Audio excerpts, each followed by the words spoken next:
Welcome to week one, first week of term. It's a time of excitement, perhaps, but maybe it's a time of dread. Who knows what it is for you? I'm going to try not to speculate too much in these messages. Weeks of lectures and classes ahead, 10 weeks of all sorts of different events. Where we'll be at the end of it? Well, again, speculating. I'll try for now to fix on the things that we do know, the practical stuff. First off, do check your timetable. Whether you can be back part 2, part 3, whether you're here in part 1, you can access your timetable hopefully via ways you've worked out. If you haven't yet, type in Essentials, University of Reading into Google, go to the Essentials website, and from there you should be able to find your timetable. So what you can do is you can go to, from the Essentials webpage, you go to Study, and then you've got your timetable in there. Lots of nice boxes, fairly easy to navigate. Do have a look at it, see where you're supposed to be this week. You will almost certainly have some timetabled events in person. Hopefully you've been allocated by now to particular small groups in your modules that you're taking. See where you're supposed to be this week. Then please be checking your email really regularly. Please make sure notifications are coming through to your phone, because it's going to matter more than ever this year, this term, that we're able to make sure our messages are getting to you regarding the content that you're getting. It's going to be via your phone, via your computer, rather than us seeing each other face to face, unfortunately, this coming term, by and large.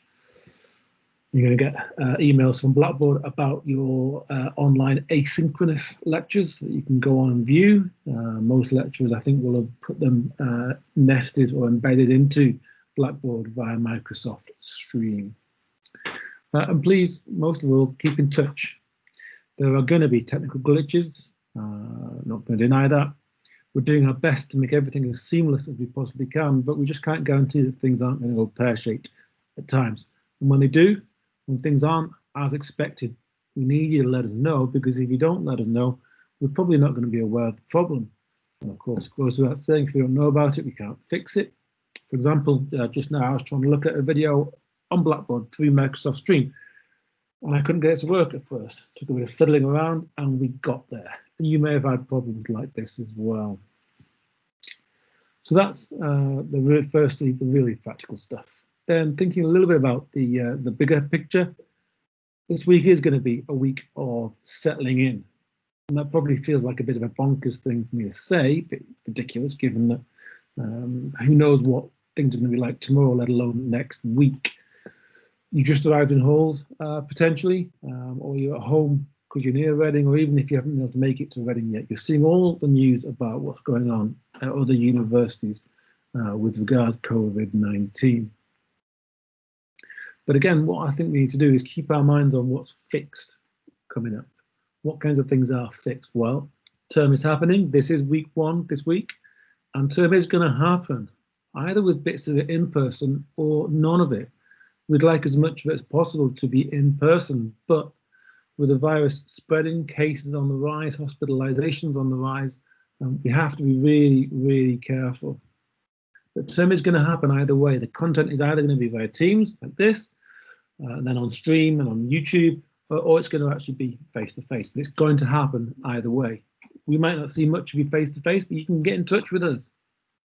Our phone lines come straight through to our laptops wherever we are with an internet connection. Our office hours are going ahead, mine are 9:45 to 10:15 each day. You're welcome to get hold of me that way. I've set up a channel in the department students team, which I'll be adding you to if you're not already in there. Please keep in touch and let us know how things are. These are the fixed things. Let's focus on the fixed things. And one important fixed thing I'd like to draw your attention to is conversations in economics. We're going to start that up again this week. It's our termly meeting where we talk about the world events as economists. And there are no silly questions in events like this. You might not want to turn up because you might not want to feel silly because you asked a question that you feel was silly. Well, there are no silly questions.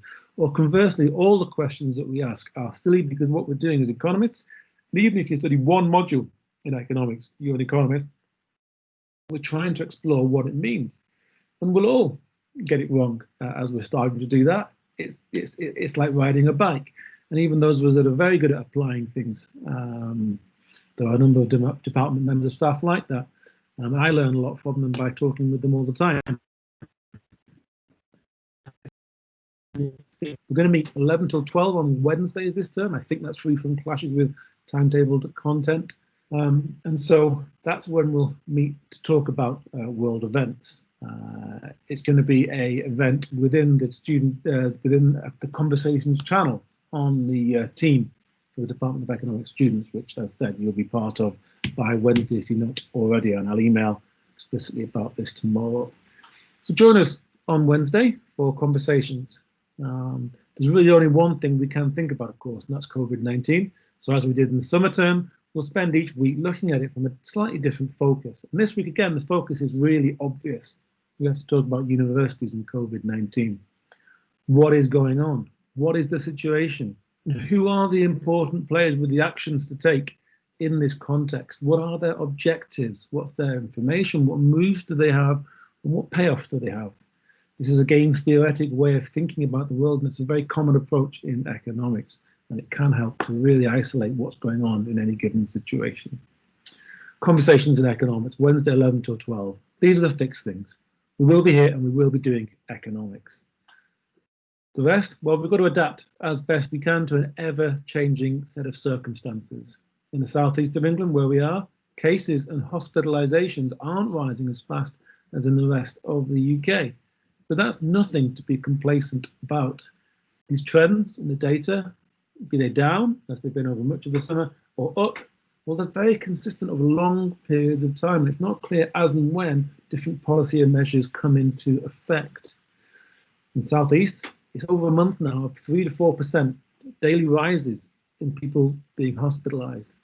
That's a lot of people over time. Because if the number is growing by 4% every day, eventually it does become exponential. But hopefully that slow rate is allowing for capacity to be increased to cope with this. And hopefully it's also allowing for public health measures to take effect to inhibit that spread of the virus. And we've all got a role to play in that.